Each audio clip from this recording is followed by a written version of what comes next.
لەگەڵ بەرزی و نزمی بەهای دۆلار زۆربەی مامەڵەکان وەستاون یان کەم بوونەتەوە. ئەحمەد خاوەن نووسینگەیەکی خانوبەرەیە.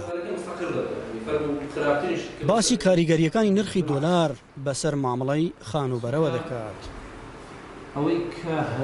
بەرزبوونەوەی نرخی دۆلار لە هەموو بەشەکانی ژیان کاریگەری دروست دەکات، بڵەخاصیش لە کەرتی خانوبەرە. دەتانم برێم ئەوەی کە لە هەرێمی کوردستان نیشتەجێیە موچەی مانگانەی چ لە کەرتی حکومی بی چ لە کەرتی تایبەتەوە بی موچەکەی بە دینار وەردەگری، کە ئەوەش نقطەشی سلبیە لەسەر ئەوەی کە ئەگەر هاتو نرخی دۆلار بەرز بیتەوە کاریگەری لەسەر تاک بە تاچی کۆمەلگا دروست دەکات لە هەرێمی کوردستان لەبەرەوەی معاملە بە دۆلارە. یعنی ئەو کەسێک لۆن مونە ئەگەر کەسێک هەژار بوویتن لۆن مونە پێشتر ویستی خانیەکی بکڕی بە 7 دەفتەری بە 5 دەفتەری، ئێستا ئەگەر کەمترین سعری حسێب بکەیت تقریبا برێ 3 ملیۆنی هاتە سەرێ لەوەی کە پێشتر ویستویەتی بکڕی لۆن مونە ئەگەر بە 3 دەفتەری بووبی 3 ملیۆنی هاتە سەرێ بەلای کەمی، یعنی ئەگەر 10,000 حسێب بکەین لە هەر دەفتەرێکی.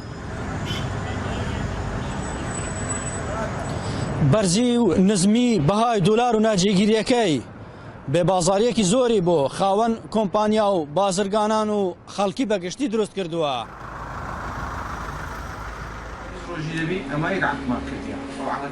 ڕەوەند خاوەن پێشانگایەکی گەورەی ئۆتۆمبیلە. باس لەوە دەکات ناجێگیری نرخی دۆلار گرفتی گەورەی ئابووری بۆ دروست کردووە. دەڵێت گەر بەم شێوەیە بەردەوام بێت پێشانگەکەی دادەخات. میشەکەمان ڕاوەستایە ئەوە فەرمەوە پاشنیوڕانەوە سەعات دووە دەسبەی نەتێوارەوە وەزعی مەعرەزیان چۆلە بە چیشمان هەویتن ئەم کری ماگانم بەس کرێم 5,000 دۆلارە لە خلالی 15 ڕۆژێ من 20 ڕۆژ شەوتەوە عەقدم لەکنە یەک عەقدمان نووسیە کرێ بەچ پڕکەمەوە دیگە دۆلارەکەەوە چ خۆی لینێتەوە ئیشمە هەموو تێک چووە.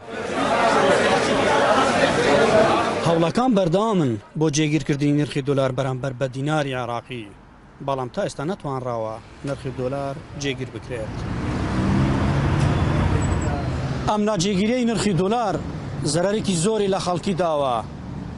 نزیکەی مانگونیوێک بەر لە ئێستا نرخی 100 دۆلاری ئەمریکی بەرامبەر بە 147,000 دیناری عێراقی بوو، وەلێ لە ئێستادا نرخی 100 دۆلار گەیشتوتە 161,750 دیناری عێراقی.